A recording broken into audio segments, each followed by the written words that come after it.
Welcome to the Top Advisor Podcast, brought to you by Proud Mouse PodRocket Academy. I'm your host, Bill Cates, creator of the Cates Academy for Relationship Marketing. In each episode, I interview one of our industry's top performers, getting them to pass on their secrets to success to you, so that you can impact more lives and generate more income. Now, on to the show. Welcome. We're going to switch things up a little for today's show. Today, I'll be the guest, and I will have the honor and privilege of being interviewed by Mr. Go-Giver himself, Bob Burg.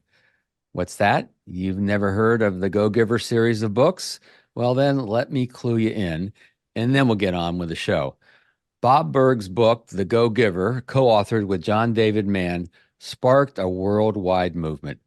While part of a 4-book series, The Go-Giver itself has sold well over 1 million copies and has been translated into 30 languages. The Go-Giver was rated number 10 on Inc. magazine's list of the most motivational books ever written. That's pretty big. And was on HubSpot's 20 most highly rated sales books of all time. Can you now see why it's an honor for me to have Bob interview me?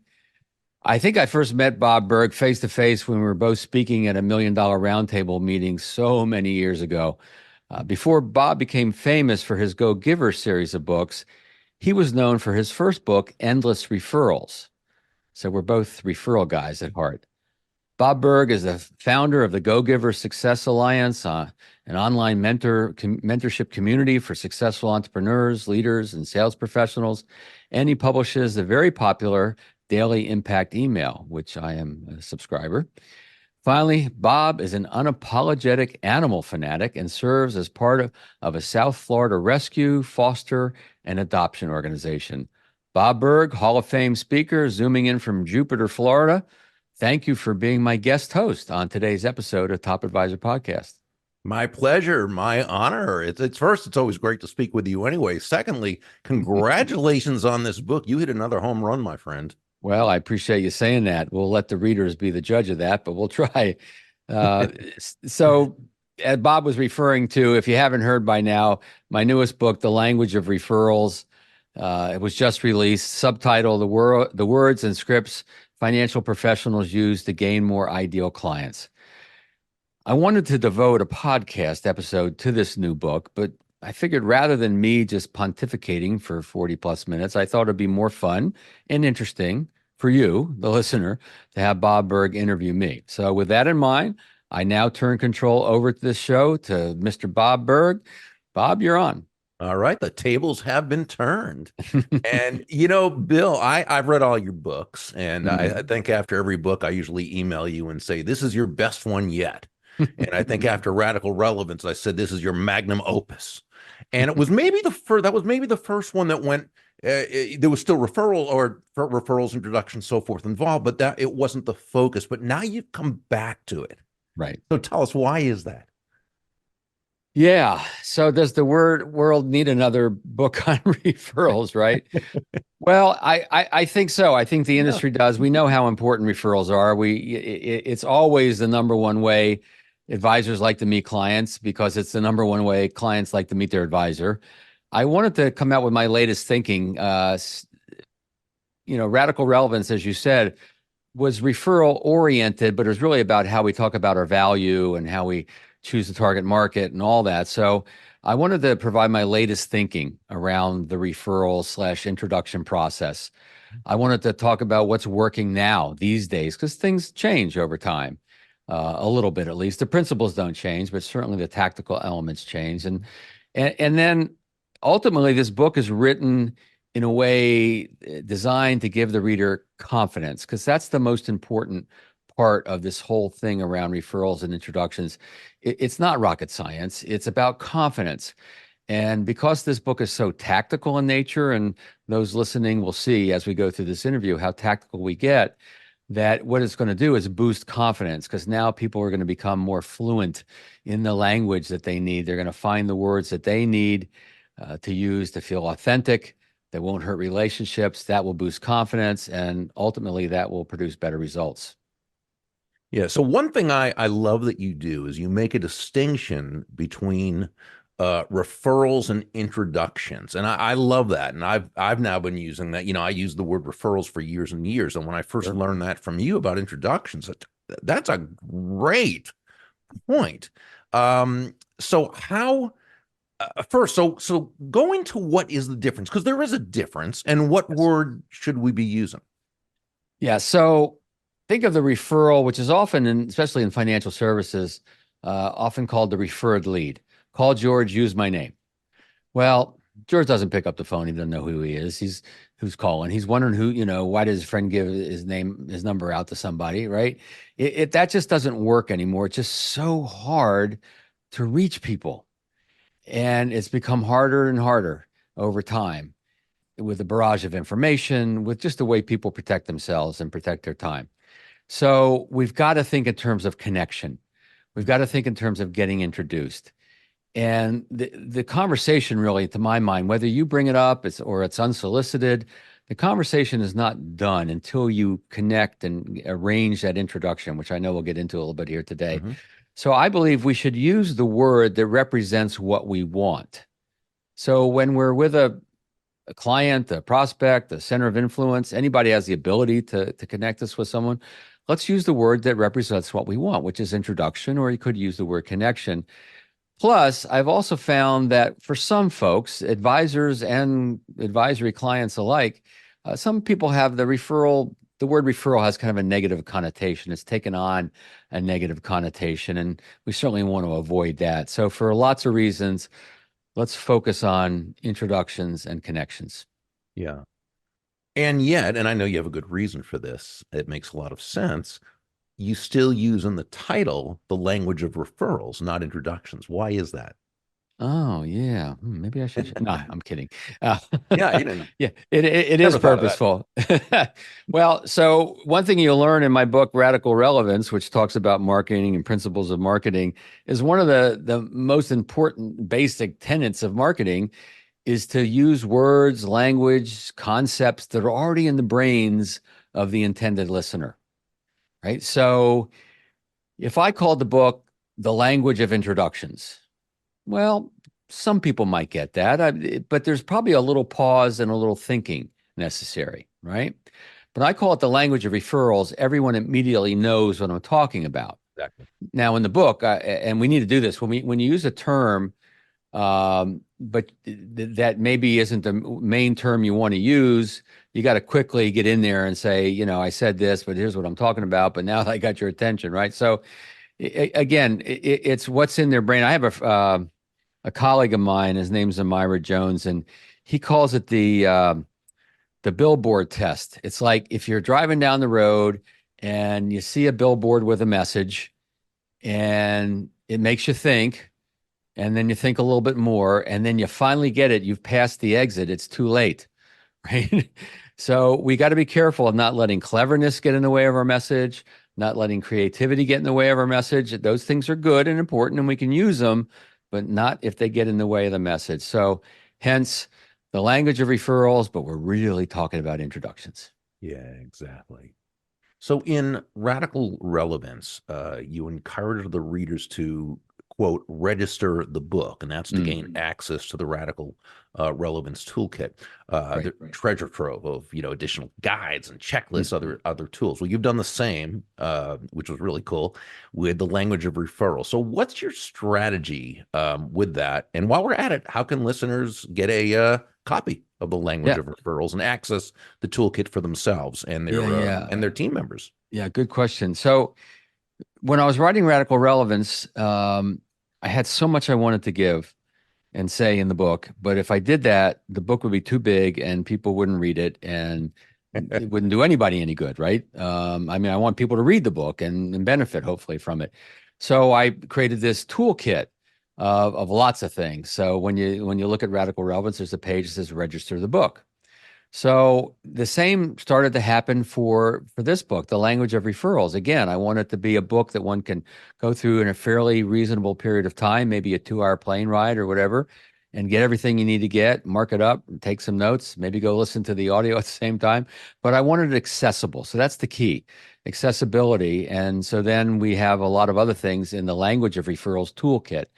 So we've got a success guide, which kind of mirrors the book, but it gives questions and action points and discussion points and things for you, and if you're going through it with your team to talk about. I've got a guide in there about relationships with accountants, attorneys, CPA type relationships, how to make them more productive.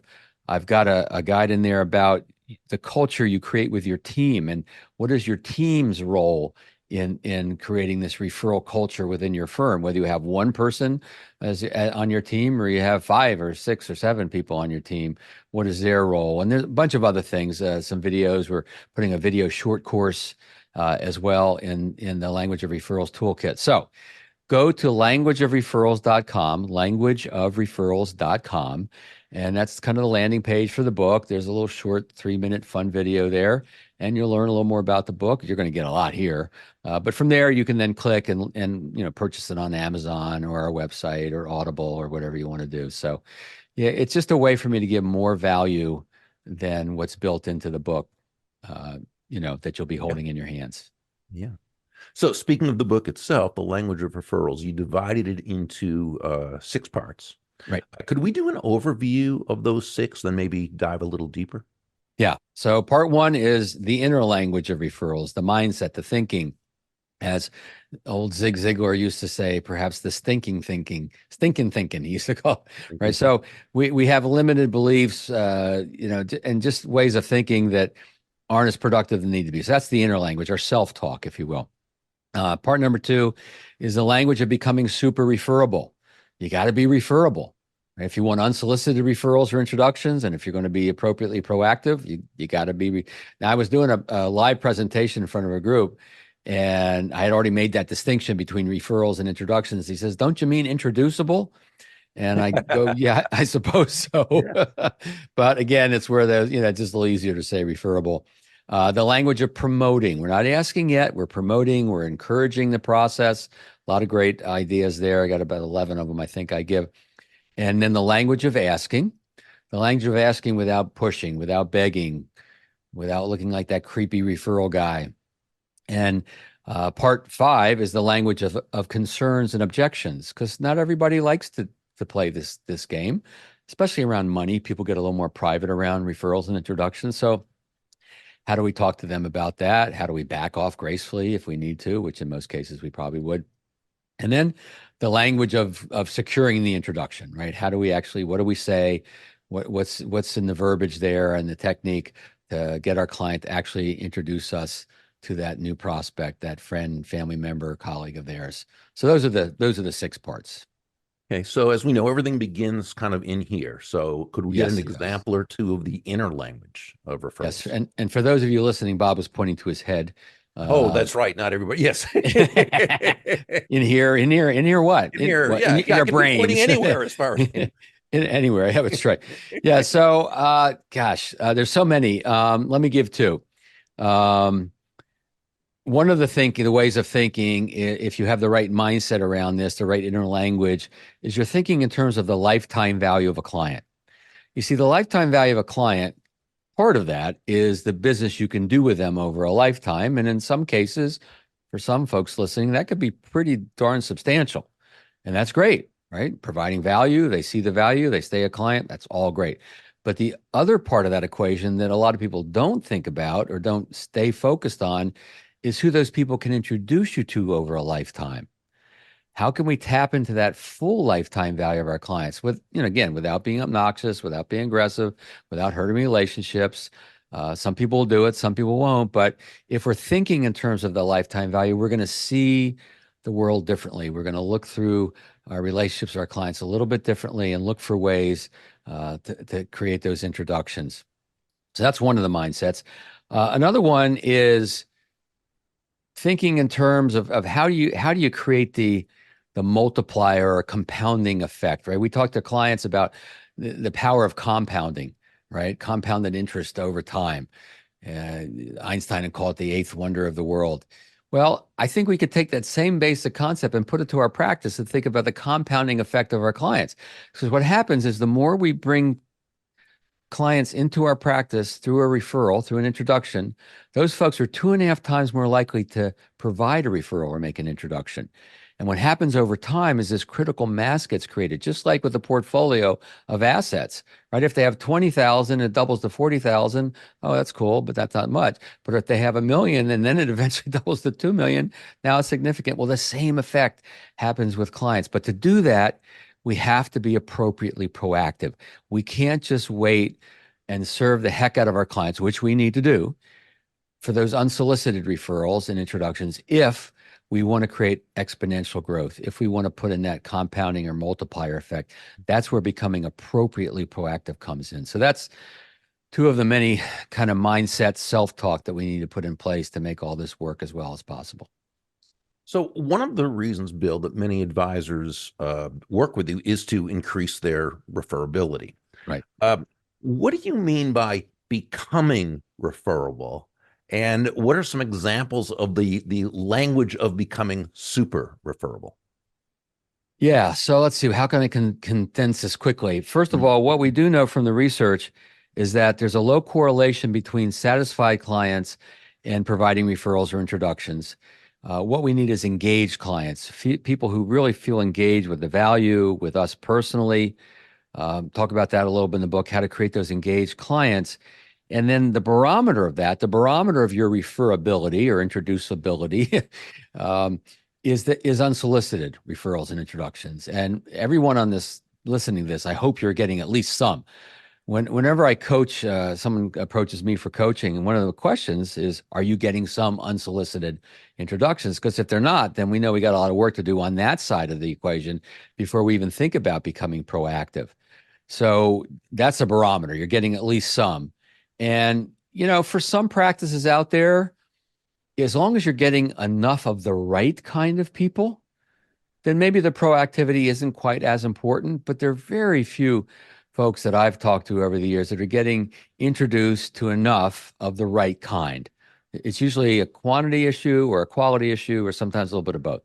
All right, so some strategies, tactics around this. Well, one that I've been teaching forever, probably for almost 30 years, and I know I'm not the only one who talks about this, but it's the why you believe in the work that you do. It's kind of your emotional connection to the value that you bring to your clients, and putting in it a quick story, a 1-2 minute why story. Jason Jenkins, who I also interviewed for this podcast, called it the founder story. And I encourage you to listen to that because he did a great job. I think it's going to come out live after this one. But it's your emotional connection. And what it does is it creates that personal connection with your clients. And what happens, there's actually brain science, neuroscience that shows this, that when you tell a story and the people are sensing themselves in that story or can relate to the story, then it's like the brains go into synchronicity. So it's a very powerful way to bond and to form a relationship with clients. So that why you believe in your value story. And then another one, which is pretty important, which is checking in with clients on a regular basis around expectations. I call it an expectations check. Sometimes I call it a value discussion, but it's Bob, we've been working together for a couple of years now. Before we move on with the rest of the agenda, let's put the market aside. Let's put the economy aside. Let's talk about things we can control, which is our communication, our overall working relationship. Is there any place where we're not meeting expectations these days? Any place where we've fallen short on expectations? We've got to have these conversations because it's that stuff that builds up that doesn't get expressed that'll kill a relationship. So in the book, I give you several examples of how do you get into this conversation. We know, everyone listening to this knows that a relationship that's had a problem that's been handled well is a stronger relationship than one that's never had a problem. So we've got to make sure that those little problems surface and they get expressed and they get cleaned up and then out of the ether, right? Because that's what can sometimes hold folks back in a relationship. So why you believe in your values, one of the things, expressing that in a story, and then having these check-ins with prospects and clients and centers of influence around expectations. And those are two huge things that will help you become referable quickly in new relationships and then remain referable over the lifetime of that relationship. Yeah, something I loved, and I just want to mention because I noticed this as I was reading it, when you got into the founder's story part, and you were talking, and you said as you led into it that this part's a little bit I focused, which is, of course, we always want to be other focused. Yet you did a beautiful job of tying that into how it affects the other person. That's the key. Yes, that's the key. The key is with this why story. And when I review people's stories, I did a couple yesterday, and they do a pretty good job. But what they don't do sometimes is bring it back to the person they're telling it to. Why am I telling you this? I'm telling you this. So what happened to me, or what happened to that client, or what happened to my father or mother, whatever, doesn't happen to you. Because of this, I am now on a mission to make sure that people do get the right advice or do get this checked or whatever. So you got to bring it back to what it means to them. And that's the stories can be fairly effective without that, but that's like the turbocharger. That's where they see themselves and why your connection to your value will turn out to be better for them, a benefit for them. So yeah, thanks for bringing that up. That's important. Oh, my pleasure. So in less than a minute, I'm going to ask you about the best way to ask for introductions and how to turn a client's willingness to refer into an effective connection. But first, let's take a very brief pause to listen to a word from our sponsor, PodRocket Influence Academy, brought to you by Proudmouth. First, they make this podcast possible, and their core business is helping financial advisors accelerate their influence through marketing activities like podcasting. This podcast is sponsored by Proudmouth, the Influence Accelerators. Proudmouth. Tired of chasing potential clients? We help you spend less time selling and more time advising by amplifying your influence over a growing audience of magnetically attracted fans who will chase you down instead. Visit proudmouth.com to learn more. Be your own loud.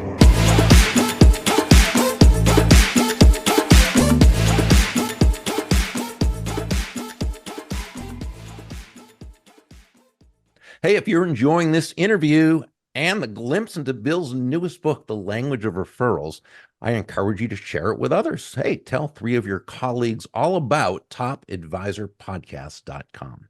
Bill. Yes. Would you agree that most advisors aren't as proactive as they could be or want to be? And why is that? Yeah, without question. I mentioned this a little bit earlier. When I get called for folks around coaching and consulting around this, almost invariably, and I really hear this multiple times over the course of a month, how do I do this without looking like that creepy referral guy? Sometimes I hear cheesy referral guy. Obviously, they don't want to hurt the relationship. They don't want to feel awkward. They don't want to feel needy, right? So it's all that head trash that goes into this that keeps people from doing this. As I mentioned earlier, it's a lack of confidence. And when you don't feel confident with something, what do you feel? Well, doubt, fear, uncertainty, right? You certainly lack of action. So again, not rocket science. It's just, having the right words, maybe practicing those words a couple of times to build the confidence. Then you take the action, and then you produce the result. And so for some, it's a little bit of inertia. Let me give you a specific example. I had an initial coaching call with a gentleman the day before we're recording this, and he says, Bill, I used to ask for referrals. I kind of know how to do this, but it's been so long. I just need a little, refresher. I need a little kick in the pants to kind of get through that inertia and maybe, make sure I do it in the most effective way, because I've tried a little bit on my own. It's not working like I want, and I just got to refine my technique a little bit. So, yeah, that's what's going on there. Sometimes it's fear. Sometimes it's just a lack of not quite sure knowing what to do and how to go into it. And that's why I wrote the book. Yeah. What's the difference between promoting introductions and asking for introductions? And can you, I guess, demonstrate some of that through your language? Yeah. So as I mentioned, part three, let me get it right. Part three is promoting introductions, encouraging. Part four is asking. So promoting is encouraging. It's suggesting. It's like this is what a lot of people will say, and this is fine. Nothing. I'm not criticizing this. I just want to let you know, Bob, that I'm, never too busy to see if I can be a resource for other people you care about, or never too busy to be a resource for those your colleagues at work, right? That's promoting. That's not asking. Some Mhm. people confuse that, Right. and they think they're asking, but they're not. They're promoting. They're encouraging. So it's good. Asking is different. You'll see when we get to that in a minute. I know you're being more specific. You really are looking to get introduced to some specific people, and that's where people start to feel a little uncomfortable. You can get a lot accomplished by being very referable and promoting in several ways. So I'll give you two. There's a lot of ways to do it, but I think I got 9 or 10 in the book. One I've been teaching forever. It's the title of one of my books. I didn't invent the phrase, but I kind of popularized it, and that is, "Don't keep me a secret. Don't keep the work we do a secret. Don't keep this important work a secret. Don't keep the experience you're going through a secret." Whatever. There's lots of different variations on that. Don't keep me a secret. It never hurts a relationship. Sometimes it gets a little smile because it's a little cute.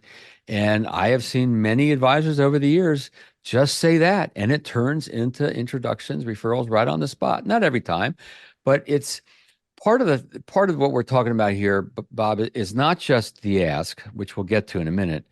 It's a culture that you're creating, a culture of how you do business, how you meet people, how you talk about what you do, how this idea of referrals or introductions is fairly commonplace. And again, in a way without being obnoxious about it, because I want to make that distinction.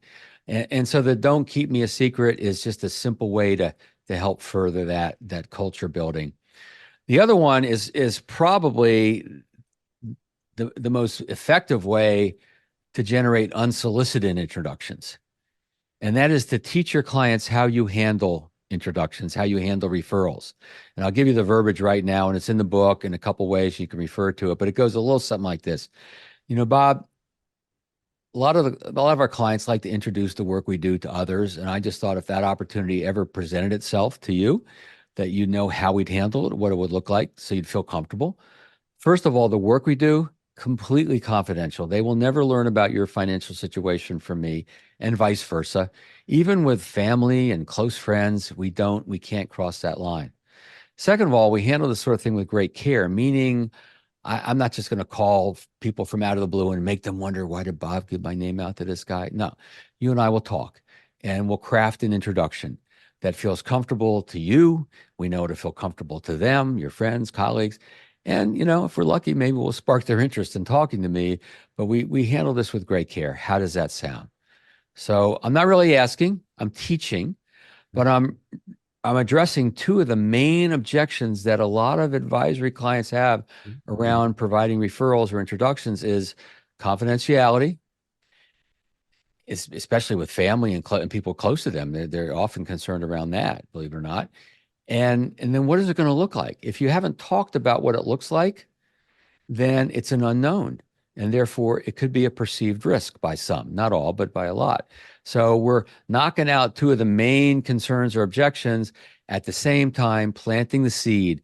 I often call promoting planting seeds because these are things you can say early in new relationships. You can remind people over time around this, and then eventually those seeds, bear fruit.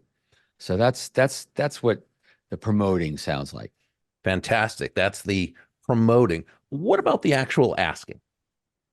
Yeah, now there's a lot that goes into this, and I want to be as succinct as possible in the time that we have for the podcast.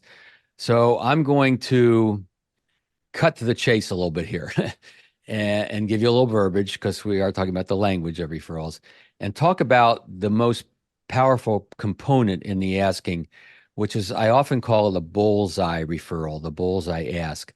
And that is specific people they know. That's where we want to start with this. What we don't want to do, and it's a mistake everybody's made, I've made it too, is open it up to the whole universe and say, who do you know we can help? Or can you think of anyone else who should know about this valuable process or any variation on that? Everyone's tried it and everyone's seen it fizzle. Yes, occasionally lightning strikes and occasionally it can turn into a result, but most of the time it doesn't, right? So we want to be focused. The goal here, Bob, is to help that referral source, whether they're a client, prospect, center of influence, visualize people in their mind's eye. That's when they come forward with those folks. And so I would start with, Bob, we're just brainstorming here. I've got a couple ideas I'd love to run by you. A couple of folks you mentioned last time we met, and actually a couple of categories of people that really find a lot of value from the work we do. And in fact, you're in one of those categories. I love that. Yeah. Yeah. And what a client may say is, what category am I in? Or who did I mention last week? Beautiful. Right? Yeah. Yeah. And so I'm narrowing the focus. And it takes a little patience to do it this way. And if you're feeling awkward and skittish around this, you'll go through it too fast and you might not get the result you want. But then I'm going to bring up, I'm going to say, last time we met, or, several months ago, you mentioned your sister and brother-in-law. Assuming we come up with an approach for you to introduce me to them that feels comfortable to them and comfortable to you, would you be open to making that introduction? So I've foreshadowed, I said, assuming it's comfortable, we're going to make it comfortable, right? And, you also mentioned your Uncle Ernie. I know he owns a business. We do a lot of work with small business owners. Again, assuming we come up with an approach that feels comfortable for everyone, would you be open to that? Then I could go to the categories, money in motion, life events. I could say, you came to me because you had a shift in your financial situation. You sold some property and you realized it was time to talk to someone and make sure you handle the money right and just get your whole financial plan in place and house in order. And that's what prompted you to talk to me. And that's usually what happens. When people seek out an advisor, it's usually because something's been triggered, a life event, what we call in this business, money in motion. So why don't we start with people selling property? Gosh, anybody else come to mind who's sold a piece of property? Now you may say, no, I don't know anybody. And you say, that's fine. We're just brainstorming. I have one more idea I'd like to run by you. Right. So we're showing them it's not going to be open-ended forever. I'm not writing 1 to 10 on a piece of paper, hoping you're going to give me 10 names. That's an old methodology I don't subscribe to anymore. Used to. And so we're clear on what we're looking to do here and who we're going to get introduced to or how we're going to get you focused. One more thing here, and I know time is short, so we're going to have to keep moving, but make sure you get buy-in to have this conversation. Don't assume that someone is willing to have this. In my process, I call it permission to explore, permission to brainstorm. So I could say, Bob, I'm glad you're seeing the value in the work we're doing. And, I'm kind of on a mission to bring this important work and help other people make educated financial decisions that are in their best interest. I've got a couple of ideas in mind, a couple of folks you might feel comfortable introducing me to. Can we chat about that a little bit? Right. I want to can we chat about that? Can I run this by you? Can we talk about that for a minute? Can we brainstorm? Right. A lot of different ways to do this. You want to find the words that are perfect and natural for you. But the point is you're making it a safe space where I'm not assuming. That's the big mistake that so many people have made over the years, is they're too assumptive around this. And a lot of people who feel uncomfortable asking for introductions, one of the reasons why is they don't feel comfortable being assumptive because they feel like now they're pushing the client to do something the client doesn't want to do. I don't subscribe to that. This is not a push. We don't push anybody to do anything we don't want them to do. We're checking in to see if they're open to doing it. And for those who are, great. And for those who aren't, that's cool too. Yeah, I need to bring up, and I have a question I want to ask you, but I thought of this as you were speaking, and I thought this was so brilliant. You have a wonderful fallback phrase that you use. We're just brainstorming. Mm. Wow. And Bob, right off. I love it personally. And you know what? Over the years of doing this, I've run into some advisors who don't like the word because it's not natural to them. It's not a word they would say. And I say, that's fine. Find the right words for you. That's what the book's about. Mm-hmm. So some people say explore. Just explore, right? Some people say, we're just exploring. That's right. We're just putting our heads together a little bit, right? Mm-hmm. We're just, let's collaborate. There's a lot of different other words for brainstorm. I personally love it because with brainstorming, what does it mean? It's like no pressure. It's got a few Exactly. ideas. Let's run them up the flagpole and see if Mhm. anything stays. Yeah, the principle is the key. It's a beautiful Yes. principle. Just use the word that you feel comfortable with. Exactly. Yes. Not all advisory clients, obviously, like to participate in the referral introduction process. Right. What are some of those reasons, and how can the language of referrals maybe mitigate some of that resistance? Yeah. So, I mean, there's all kinds of stuff around here, around this. Some people have had bad experience in the past. Some people are super private and somehow they mistakenly think that their information might be revealed in some way.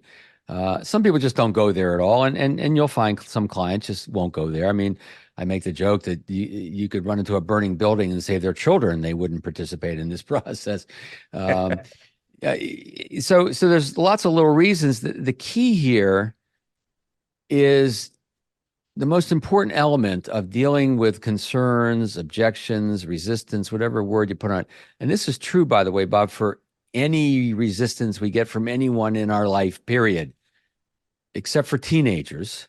When it comes to teenagers, there's nothing that good, solid reasoning won't aggravate a little further. But generally speaking, what we want to find out is the reason for the concern, for the resistance. Some people call it the objection behind the objection, but there's a reason for it, right? If someone says, I don't like to give referrals, I just don't do this. That's fine. I know some people don't. Just validate a little bit and say, could you tell me more? Magic words. I love these words. I have a section in the back of the book called Power Phrases, That was great. and I put a little emphasis on this one. This is one of them. Tell me more. Whenever you say, tell me more to someone, whatever the context, what are they going to do? They're going to tell you more. And so you're going to learn. The goal here with objections, the first thing is to learn their perspective. Tell me a little more about that. Have you had a bad experience? Then in that, sometimes you realize they may have a mistaken thinking around this. They may think that you're asking for names and phone numbers, you're going to call their friends. But when you show them that, no, you're not asking for that. In fact, there could be some very comfortable, safe ways to introduce where they email their friend first, or we meet over breakfast, lunch, dinner, golf, round of golf, whatever. That there's a lot of very safe, comfortable ways to do that. So once they realize that, then they can open up, and that's kind of the reframe to the concern. And sometimes we just got to back off.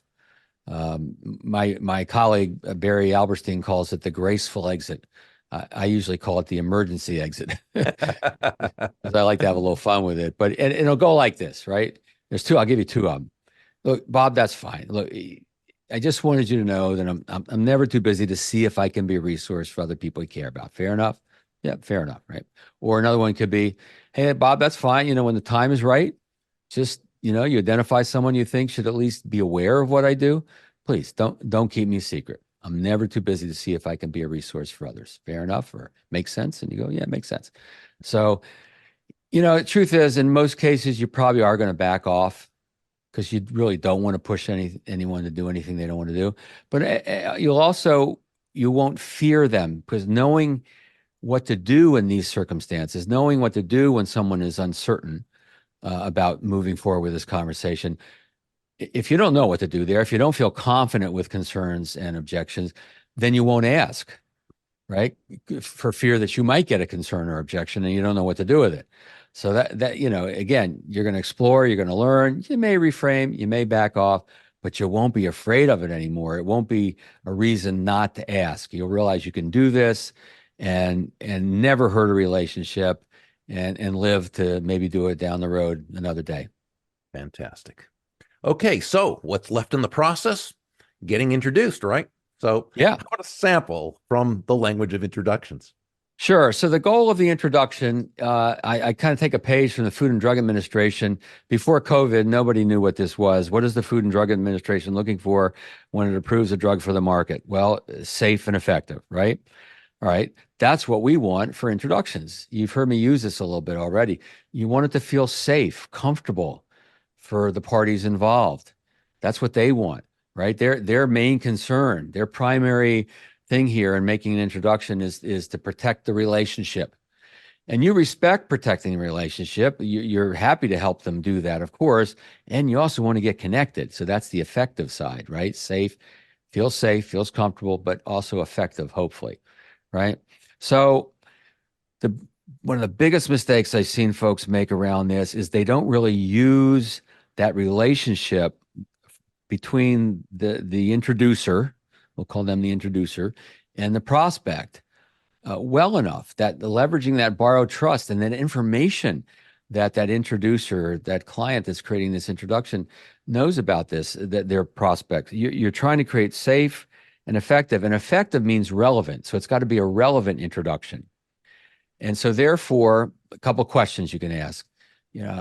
Tell me something that's going on in George and Laura's life these days. It's important to them. What's on their life's radar right now? Or if you're getting introduced to a business owner, what's happening in her business right now that's really significant.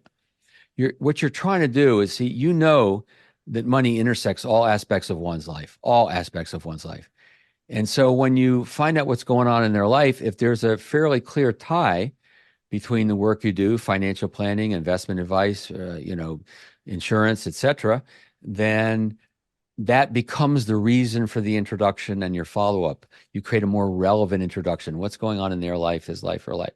So that's one thing that you want to learn. Another thing you want to ask is, how do you think they'll react to this introduction? Is this something you guys talk about much?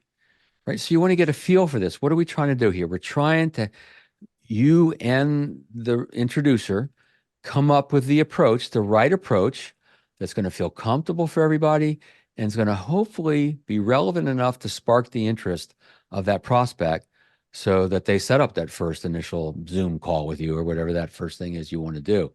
So I like to say, how would you like to introduce me to George? Let's talk about that. Or I might say, Laura, my guess is you want to talk to George. You want George to hear from you before she hears from me. Let's talk about what that might look like and how we can do that efficiently. So the language here is it's a collaborative effort.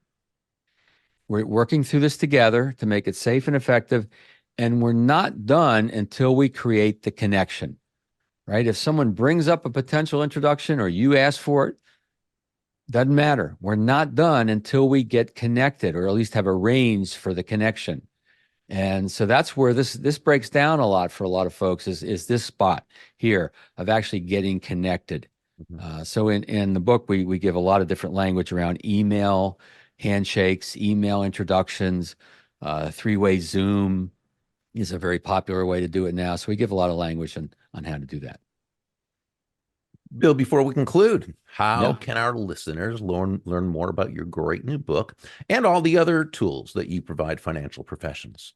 Yes, thank you. So languageofreferrals.com, www.languageofreferrals.com. It's a little landing page, a little video, information on the book. Our main website is referralcoach.com, but I really want to direct you to this book. We have it in audio, we have it in Kindle, we have it in paperback. And then you'll register the book and you'll have access to the Language of Referrals toolkit, which will then give you a language to the referral, the video short course, and all kinds of other tools. So languageofreferrals.com. Thank you. Bill Cates, this has been so much fun. Easy to see why so many people in this profession refer to you as a legend. Congratulations again. Well, I appreciate that, Bob. Bob Burg is a master, ladies and gentlemen. You could tell how naturally he is doing this. He's the co-author of the Go Giver series. Bob, I sincerely appreciate you. My pleasure. Likewise.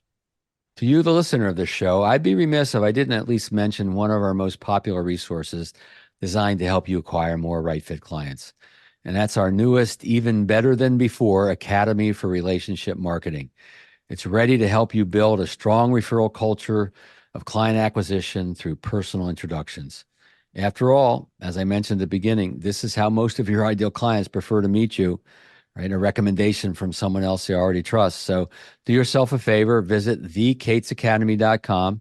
It's in the show notes, thecatesacademy.com.